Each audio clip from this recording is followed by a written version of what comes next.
ఈ మధ్య కాలంలో వచ్చిన యాక్షన్ థ్రిల్లర్ సినిమాల్లో మురా ఒకటి.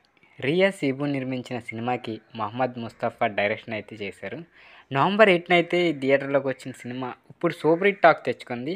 ఈ నెల 25వ తేదీ నుంచి అమెజాన్ ప్రైమ్లో అయితే స్ట్రీమింగ్ వచ్చింది. సో ఈరోజు వీడియోలో ఈ మూవీ స్టోరీ ఏంటి, రివ్యూ ఎలా ఉందో తెలుసుకుందాం.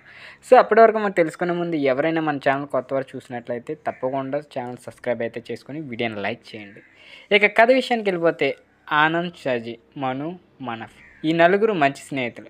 ఎక్కడికి వెళ్ళినా కలిసి వెళ్తుంటారు, కలిసి తిరుగుతుంటారు. ఆ గ్రూప్లో ఆనంద్ మాత్రమే మిడిల్ క్లాస్ కుర్రాడు. మిగతా వాళ్ళంతా దిగువ మధ్యతరగతి కుటుంబాలకు చెందినవారు. నలుగురికి కూడా చదువు పెద్దగా వంట పట్టదు. ఖర్చుల కోసం లోకల్ రౌడీలతో చేతులు కలుపుతుంటారు. లోకల్ రౌడీ లీడర్ వాళ్ళని ఈ అనీకైతే పరిచయం చేస్తారు. గ్యాంగ్స్టర్ రమాదేవి దగ్గర ప్రధానమైన అనుచరుడిగా ఇక అతను పనిచేస్తూ ఉంటాడు. ఈ నలుగురు కుర్రోళ్ళకు భయం అనేది తెలియదని అప్పగించిన పనిని ధైర్యంగా పూర్తి చేస్తారనే విషయాన్ని అని గమనిస్తాడు.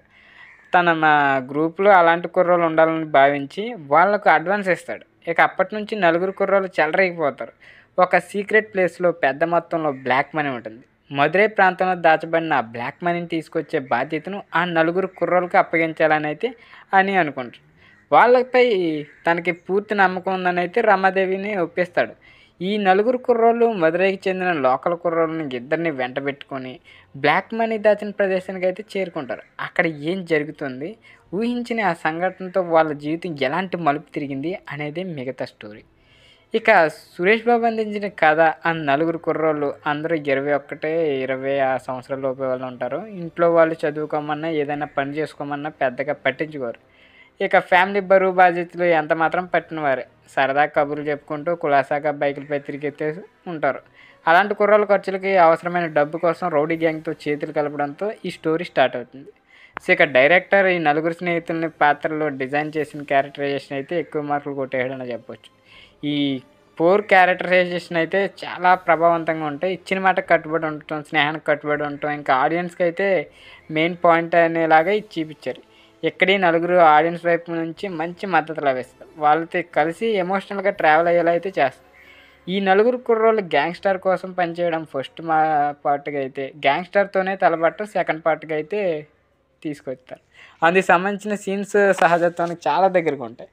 ఇక ఉత్కంఠభరితంగా సాగిద్ది సినిమా. యాక్షన్, ఎమోషన్ అనే సమపాల్లో కుదురున్నాయి.